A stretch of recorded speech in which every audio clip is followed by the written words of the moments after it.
Ladies and gentlemen, fellas, welcome back. What is going on? WGC event, 78 golfers in the field. If you have been new to golf because of the whole pandemic and the milli makers, we got actually a $500,000 to first. I wasn't thinking we were going to get that.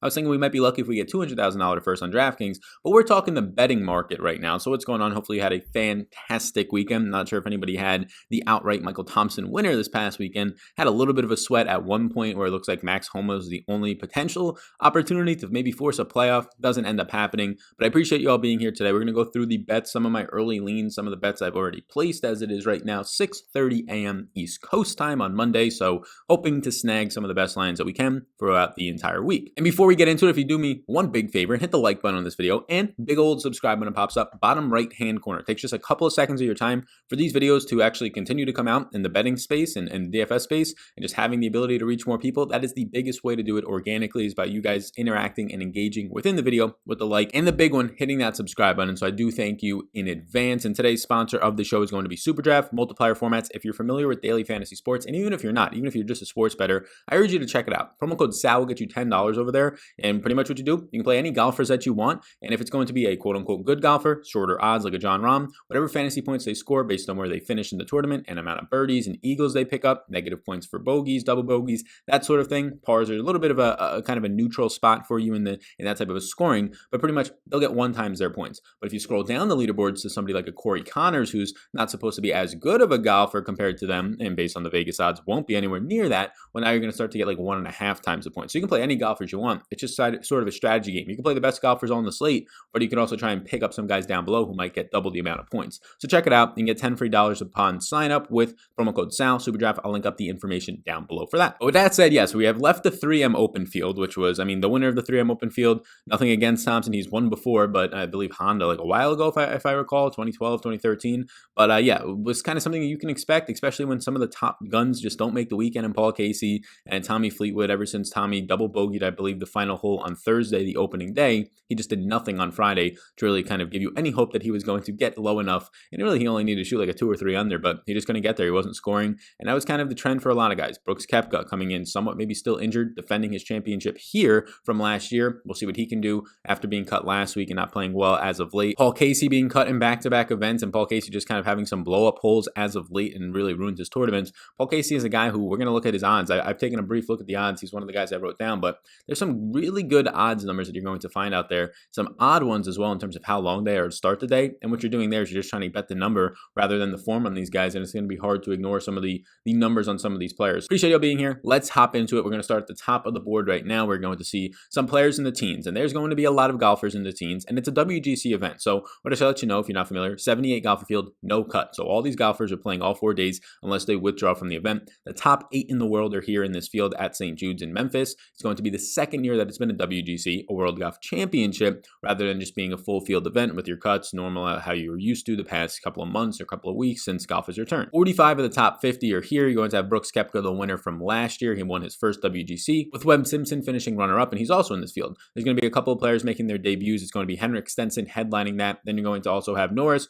Herbert, Soderberg, and McIntyre are making their debuts here. Some other good course history nuggets from St. Jude's. Again, not the WGC, since last year was the first year here, but Daniel Berger has won 2016 and 2017 at the St. Jude's during their full field event, and also Dustin Johnson has won twice here as well. So that's sort of the field notes on what to expect here. Course notes are that it's a par 70. It's only 7,200 yards, a little bit over that, but it's a par 70, so it's actually going to play pretty long. So off the tee game, basically like approaching off the tee, which is going to factor in ball striking, is what I'll be looking at here. Short game to an extent actually looks better here than normal. You're going to want to be accurate. Fairways here are going to be a little bit thinner, somewhat tree lined at times, and there's going to be a lot of water hazards. So you want to be accurate. You want to be hitting your fairways. It's been a little bit more difficult than average to hit fairways here. Now it's played about around difficult to average depending on the hole last year or depending on the round. 2 rounds were hard, 2 rounds were average relative to just hitting fairways relative to tour average. But in general, because of those hard rounds, it's going to be more difficult than on average. I think 7% more difficult. So it's something that you want to be looking at. Greens and regulation, weighting it a little bit more, right? And also just getting your driving accuracy a little bit more weighted. So those are the things I'm going to be looking at. Other than that, nothing major. Bermuda green, so it's going to be playing a little bit faster there. And again, beware of the many hazard. So now we have an idea of the course, we have an idea of the field, some of the key stats I'm looking at. Like I said, there's only going to be 2 par 5s here, so we want to look at par 4 scoring. We want to look at, like I said, ball striking to an extent, somewhat of the short game, the putting, that type of thing as always, but never like a major factor. And then driving accuracy and greens and regulation, I'll be looking at more this week than usual. Guys, up at the top, you're going to get Jon Rahm defending his title at the Memorial, and now the first time that he's taken the field as the world's #1. So it's pretty exciting stuff that you're going to get to see Rahm out there and see sort of what the competitive edge is for a guy like Rory, who's been the world's #1 for quite some time now. Does Rory come out here? And these odds are not that enticing to me. If I was to bet one of these guys in the teens, I would be betting Rory here. Now Bryson's going to have an advantage with his off the tee. The ball striking is a little bit of a concern there. Rory's probably the best ball striker. Justin Thomas can argue with me on that one in terms of these teens players, who the best ball striker is. I'll side with Rory, but it's neck and neck with him and JT. And then when you factor in just the overall putting of these players, that's where Rory can kind of jump out a little bit more. So if I was to bet one of these players in the teens, you can see their numbers right now on the screen. Like Rahm is 9-1 in some places, so you would have to get the leader now. I don't want to be betting a favorite in a stack field. It is nice to see that there's no single digits, at least all across the board. Like betting a single digit favorite, 9-1 favorite in this loaded of a field with 45 of the top 50, it's just not a long-term profitable approach. I don't think any of these teens guys really stand out. Like if you were to get Rory at like 16 or 18-1, I would jump that. 12-1 is the best number that you can see right now on Rory that I'm seeing. That's probably where I would go if I'm going in the teens, but full disclosure, I'm probably not betting the teens numbers. Now, Patrick Hanley is all across the board right now, 16-1, 18-1, 20-1. I actually think that that's not terrible. Patrick Hanley does set up well here. You're going to see like a top 10 tee to green player in this field, even in this loaded field, top 12 when it comes to his overall ball striking numbers. When you're trying to look at some of the other areas that I want to be looking at this week, I really do want to be looking at just overall your ability to hit fairways, right? Your ability to hit fairways here, because yes, you're not going to miss the cut, but I want to be looking at birdie or better averages, how you can score, and if you're going to be getting in fairways and setting yourself up for good greens and regulations numbers, that's going to help. So Cantley is not going to be one of the best in the field in greens and regulation. Scrambling can drop a little bit for him, so probably not going to get there either. Right now, my card's not going to start until I think Xander. I've seen 22-1 numbers on Xander. I grabbed that 22-1 number on Xander right here, so you can see some spots he's 18-1, some spots he's 22. So I do think we're getting some value there, because based on where it's opening and moving down to, Xander probably goes into the teens at some point this week, and then I wouldn't want to be betting his as much. But a couple of reasons why I like Xander.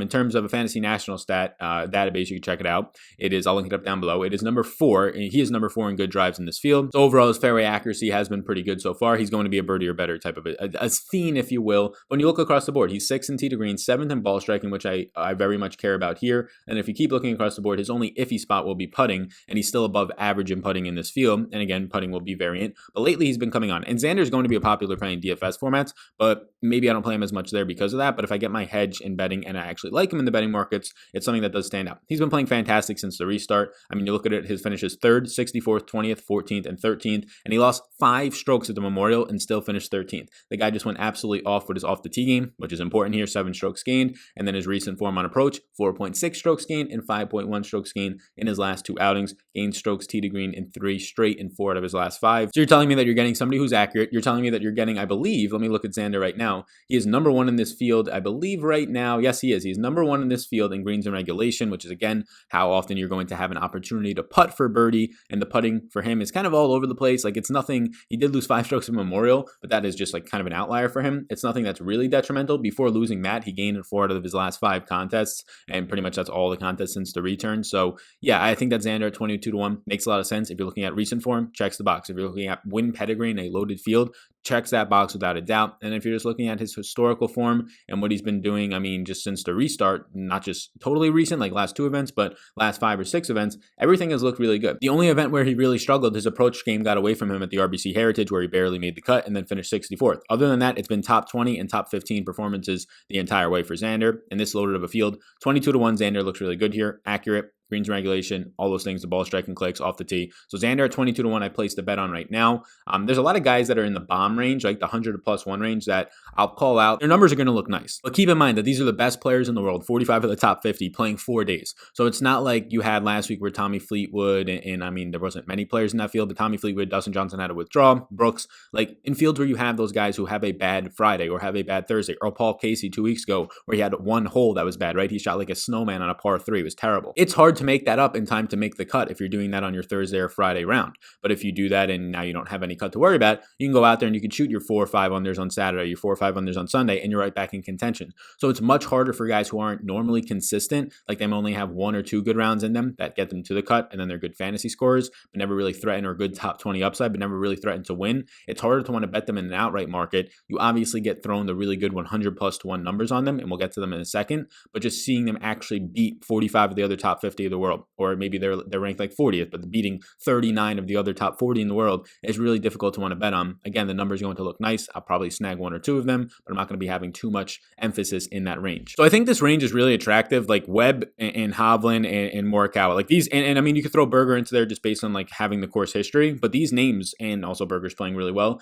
but these names are like all the types of profiles that I want to be betting here. I have to bet in on Xander, but if you want to look at Morikawa, obviously he has now 2 wins on tour. He's been in a playoff twice this year, won 1 and lost 1. He beat JT in the most recent one, so I definitely think this guy now has the pedigree and the stones to win in a field like this. He comes in second in this field in good drives. He comes in second in ball striking, only behind Hovland, number 1 approach player in the field. So I'm looking at that, and all these things start to check out. This range right here of golfers is exactly the range that I think looks great. I wish they were closer to 30 to 1. I mean, some of them are if you get down to like Berger at 28 to 1 in some spots, but Xander, Webb Simpson, Victor Hovland, and Collin Morikawa, I would not be shocked if the winner from this event comes out of here. Their profiles really do line up.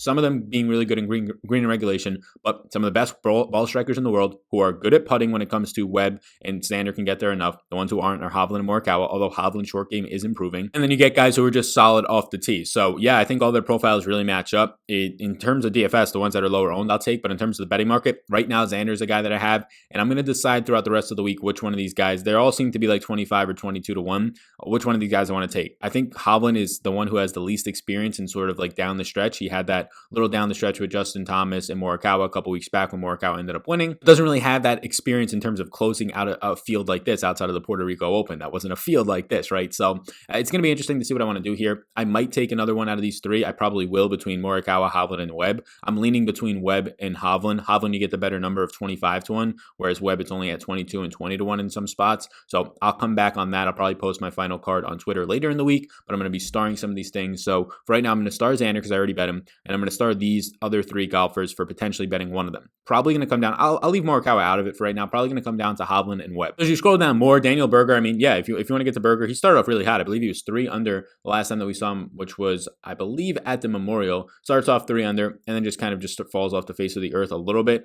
If you're looking at Berger, this upside that you're going to get from him, really good putter, really good around the green. He is going to be fine when it comes to ball striking, but not the elites of the elites. Probably stay away from him. Hatton has been fantastic everywhere you've seen Hatton. Hatton at 28 to 1 in some spots. You like to see that. He's top 5 in overall strokes gained total in this field. He's going to be fine everywhere, right? He's really not going to pop off in one specific area. You're going to get a good putter out of him. You're going to get usually good approach play, but when it comes to ball striking, probably be right around the top 20 in this field. Not like the elite of the elite at anything, just very sound and solid everywhere. The putter will be the thing that gets away from him at times. Hatton we haven't seen for a little while now. Last time we saw Hatton was, I believe, like almost a month ago. It was at the Rocket Mortgage to start the year. He gained almost 6 strokes putting. The event before that, he gained almost 10 strokes putting. This is Hatton's finishes this year. 6th, 1st, 3rd, and 4th. One of those was the WGC. One of those was the Arnold Palmer, a very tough tournament that he actually went on to win. And then 3 easier courses with the RBC and Rocket Mortgage, finishes 3rd and 4th. So obviously Hatton is somebody that I will have some interest in. I wish we would get a 30 to 1 number. 28 to 1 on Hatton is very good. Obviously he's playing fantastic everywhere right now. The off the tee game is the one concern. Like, this is a par 70, so you're going to need to have some distance and accuracy with that. Not concerned with the accuracy as much as the off the tee game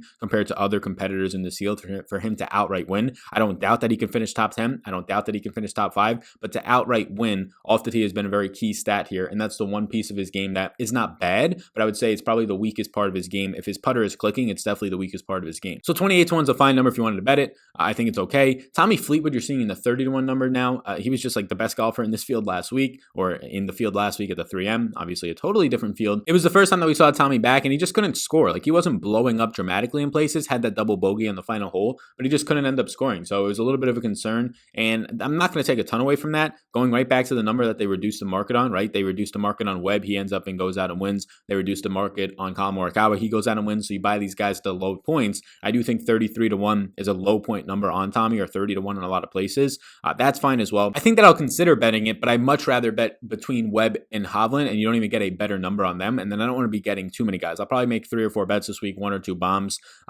Betting one on Tommy is good number here. He's going to come into this field probably a borderline top 12, top 10, definitely top 15 when it comes to ball striking, when it comes to his ability to, one, scramble, but then also when you're looking at scrambling, also coming into the fact of greens regulations that we're looking at, driving accuracy, all these types of things for Tommy. He is going to be somebody that you question a little bit of win upside with when he comes over to the actual tour side, especially in this type of a field. But Tommy is somebody that I'll check off because you're getting a discount. If Tommy made the cut last week and just played decent, didn't have to win the tournament, finishes like T12, T9, he's probably going to come in this week somewhere around those 22-1 numbers. So I do think you're getting a little bit of a built-in discount. Dustin Johnson coming off of a terrible performance where he withdrew because of a back. I don't know if that's true or not. I'm not going to question what the guy said. Probably not going to be in on Dustin. Probably not going to be in on the defending champs, Brooks Koepka. It's just not something I want to be toying around with. He's looked really bad. They came out before last week and said this guy still has like a similar injury in terms of spots coming up on the scans that they're doing of his knee. So I'm just going to stay away from that, even with the defending champ, even with the 33-1 number. Hideki, I just don't want to be betting at these numbers. Like, I don't want to bet Hideki to win outright. Like, obviously Jordan Spieth, there's a lot going on. He hasn't won in 3 years. Hideki hasn't won in like 3+ years. So I don't really have any interest in betting Hideki until he wins, and then his numbers will get cut in half, so it's fine. But if you've been throwing darts at Hideki for the last year and a half at spots where you think he'll set up nicely, which this one is one of them, the putting's a concern, but the ball striking will be there for Hideki, of course. He currently ranks top 10 in this field in ball striking, so yes, he's going to set up nicely here. He's going to be fine off the tee, all that type of stuff. But the concern for me is just win upside, and I'm not going to be betting it. Matthew Fitzpatrick, Tony Finau, like this range now is just guys that I think they're fair numbers, but I question just how fair those numbers are in this loaded of a field. Like Fitzpatrick at 35-1, that just seems like a normal field number on Fitzpatrick, 28-1 in some spots. I know he's playing well. Tony Finau is obviously playing well, but then there's the same exact thing with Hideki. Tony Finau down the stretch has just not been able to show it. Tony Finau does set up nicely at this course as well. You're going to get a guy who really does hammer it on when it comes to approach. When it comes to his off the tee game, those are strong pieces. So Tony Finau does set up nicely here. 35-1 is a fair number. If you want to go ahead and bet it. I'm just probably not going to. So before we keep going down the board, I would just like to ask you to hit the like button for me real quickly, second of your time, and the big old subscribe button just popping up on the screen. Bottom right hand corner, you can hit that. Takes a second of your time. And if you want a chance to win $50, no money in on your part, this is just a free roll. $50 if you leave a review on the podcast, either if you're listening over there right now or you're watching on YouTube. How you doing? You can go over there, the Sal Vetri Show. I'll link it up down below. You leave a review. It takes literally 60 seconds at most. It takes 2 seconds at the 5 stars, and then you write something for like 30 seconds about the show. Leave a way for me to contact you. I reach out to people on Sunday each week. Last week, Greg A won. Don't know the last name, but Greg A ended up winning. Left a way for me to contact him. So be sure to leave a way for me to contact you. That is linked down below if you want a chance to win $50. Check out SuperDraft. Like I said, sponsor of today's show. $10 for free. Multiplier format if you want to get a little more action in. Promo code SAL. Let's get back into this lovely video. Patrick Reed, you're going to need a hot round of putting out of. Let's check in with Patrick Reed and see how he's been doing lately. So Reed comes into this event, obviously, if not arguably the best putter in the field with Webb, right up there with Webb. But then you look at everything else and it starts to become a little bit of a concern. He's not terrible when it comes to off the tee and approach, but he's probably below average in this field. If you're looking at what he's done recently, a 10th at the Memorial, want to know why? Because he gained 5 strokes putting. So whenever Patrick Reed's going to go for over 5 strokes putting, he's going to finish top 10. That's what happened every single time this year. He gained 12 strokes putting, won the WGC. So he's won the last WGC he's played in, of course, gained 7 strokes putting at the Charles Schwab, finished 7th, and then he gained 5 strokes and he finished top 10. So it all really does come down to the putter. The problem, though, for him is that the approach play is pretty skeptical at times. He can just absolutely lose it. And then when it comes to the off the tee game, it's actually pretty like neutral. It's not devastating. It's not brutal. It's not the worst part. It might be the worst part of his game, but it's not like pulling him under every week. But in a field like this, where yes, there's no cut, it's just a matter of setting yourself up for birdie opportunities. You do like to see that Patrick Reed can just get hot with the putter, right? If the off the tee game is somewhat decent, like he gained 3.8 strokes off the tee, that's the most he's gained in a while, set himself up for 5.1 strokes game putting. So if you can get good off the tee numbers from him, the approach play just to be decent and how it's been gaining like a stroke per tournament over the last 20 tournaments, then Patrick Reed can actually be a pretty nice bet here. 35, I wish we got a 40-1 number on him. I'll highlight Patrick Reed. He's definitely not somebody that I'm betting yet, but I do think it's interesting. So now we get over to this range, and I actually do like this number on Gary Woodland at 45-1. If you've been following my content, you've been betting Gary Woodland, or you've just been playing him in DFS, it's been sort of a roller coaster of emotions. The last times we've seen him, he's been pretty decent, but before that, not so great. And it seems like he's figured some things out, but then it seems like he hasn't figured some things out. So at the RBC Heritage, he finishes 62nd, and he loses everything off the tee. It's not looking good. Then at the Travelers, he misses the cut, and he's losing off the tee. He's losing everywhere at that point on approach. It's not looking good. Now he's a top 10 approach player in this field. When it comes to his off the tee game, that can be skeptical. His around the green game, very bad. He's only gained around the green, one of them his last event at the Memorial, twice in like his last 10 contests. So that's not great. But I'm not too concerned with around the green here as I am with approach, which is the approach game for the most part has been very solid, gaining 6.2 strokes on approaches last time we saw him, 1.3 the event before that. If the putter gets going, he'll be fine. It got going in a major way, and it has been getting going. He's gained strokes putting in his last 8 events. So that's good to see from Gary Woodland. The biggest question mark for me is what is the off the tee game going to be looking like?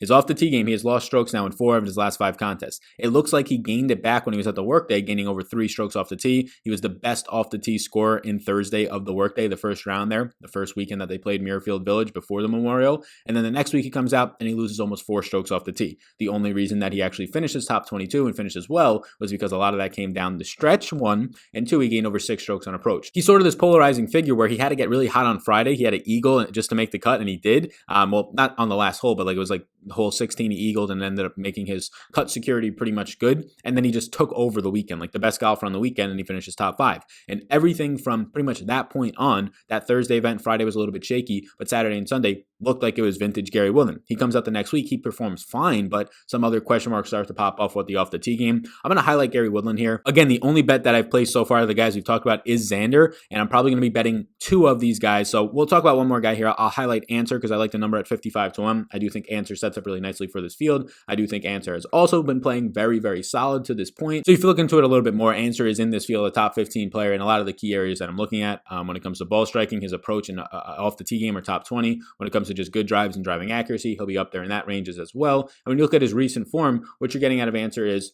pretty solid play since the return, 14th, a 2nd, an 11th, and a 58th. Where did he go wrong? In his recent 58th at the Memorial, a very tough venue, especially once we hit the weekend, it played very difficult. Well, he lost 7.5 strokes on approach. A lot of that came from about 2 holes, but again, 7.5 strokes on approach, not good. He did gain over 5 strokes putting, so he would have finished dead fucking last if his putter wasn't absolutely scorching. I'm not going to take a ton away from that because, again, a lot of that happened on the weekend, and the weekend was brutal for everybody. A lot of players' approach numbers are going to look bad on the weekend, so you can kind of give a pass. Again, something we can maybe do with Gary Woodland's off the tee game, because on the weekend, he started to lose off the tee because everybody was just losing. Again, it's all relative to what the field's doing, but it was just a very difficult track to play on. Before the Memorial, you had Answer just getting scorching hot everywhere.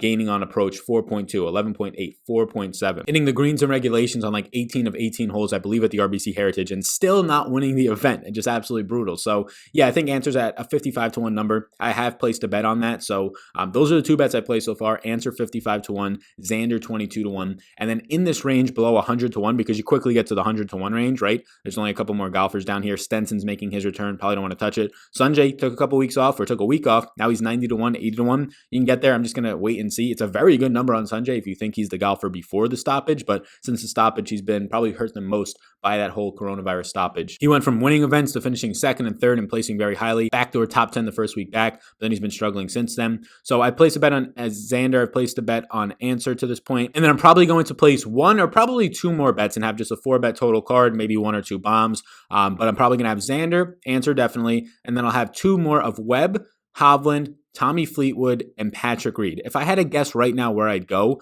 I'll probably choose 1 of Webb and Hovland, and then I'll choose 1 of Tommy and Patrick Reed, so I get sort of different ranges on the card. That's where I'm at right now, though, in terms of the below 100. I'll start to scroll down to get to our 100-plus range, and again, very much caution down here because it's a tough field. But when I see this man's name right here, Paul Casey is 100-1, and Paul Casey, I literally just said it the other day. Paul Casey is on my do not play list, but that's more so for DraftKings. He's cost me in back-to-back weeks. He cost me a lot this past week, but also the week before that, shooting an 8 on a par 3, battling back to not do anything. But he's top 5 in this field in ball striking. When you go to his overall good drives numbers, you want to know where he pops up there? 10th overall. So he's setting up nicely in terms of the profile that I want to look at. But then let's look at the recent form and what's been happening with Paul Casey. So at the Memorial, he lost 4 strokes around the green. A lot of that came from having a snowman right on a par 3. And then this last event, he was just kind of very much all over the place. He just didn't score low enough. He wasn't catastrophic, but yeah, it's not great. His first event back when I was at the Travelers, he looked pretty good pretty much everywhere. Average finishes T32. In this loaded field with not great recent form, you're getting him at 100-1. Being a top 8 off the tee player and a top 5 overall with your ball striking and approach play. So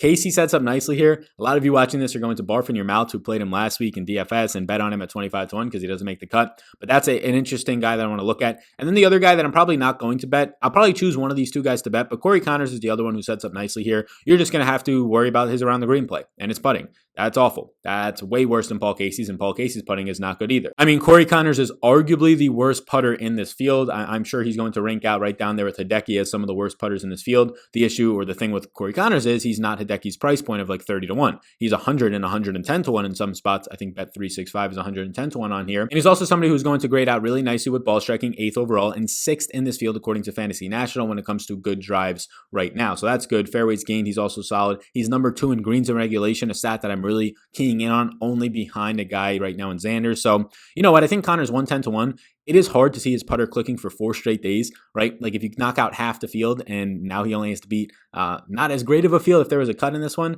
on the weekend and hang on, it feels a little bit better. Like it feels like the number should be like 130-1. But I'm going to probably take Connors here at 110-1. I'll place that bet after the show. I'll think about going Casey. Like he's 100-1. Like if you put $10 on him, you got a $1,000 winner there for the nice bet. Obviously, I think Paul Casey's going to win an event in his next 100 outings. So that number I do think is value, but you always have to bring it back to the relative of the field strength for this specific event. Definitely difficult to see Casey winning. Difficult to see Corey Connors winning, but they profile out nicely, at least out of these guys here. I think they profile out as pretty good DFS plays once we get to that point as well. Other than that, some bombs in this range. I think Brendan Todd's worth a mention. I think Max Homa at 140-1 in some spots. Like the numbers on Max Homa this week, 140-1, 125, 80, and 80-1. I'd imagine Homa gets down closer to 100-1 range, playing very well as of late. Playing well, I mean, since the start of 2020 for the most part. So I think Homa at 140-1 doesn't profile out as well here. The irons will be his game. Like that's exactly what you want out of Homa. Short game and around the green normally won't click for him. Off the tee is a little bit of a concern though. So that's where I'm at. I'm not going to be betting any of these like 200-1 favorites. Benny Ann is 160-1. He's going to profile out as a guy who's good with the ball striking, terrible putting, similar to a guy in Corey Connors, except Benny Ann's not going to be as, I would say, accurate when it comes to his off the tee and his driving. So just a little bit of a recap. I bet Xander 22-1. I bet Answer 55-1. I'm about to bet Corey Connors 110-1. And then I'm going to be thinking about the differences between Webb Simpson 22-1, Victor Hovland 25-1, Tommy Fleetwood 30 or 33-1, whatever numbers left. And then you're going to be getting 35-1 Patrick Reed, maybe 100-1 Paul Casey. I'll probably bet 1 to 2 of those other guys, have a total card of about 5 bets, and we'll go from there on our outrights. I appreciate you tuning into this video. Be sure to check out the DraftKings video that was actually, this one's going to release Tuesday morning. That one released Monday around the afternoon whenever the salaries come out. Thank you for tuning in. My name's Sal. Be sure to check out SuperDraft. Again, $10 free using the promo code SAL down below. Also, hit that like button before you go. And a big old subscribe button if you do appreciate this content. Thank you very much.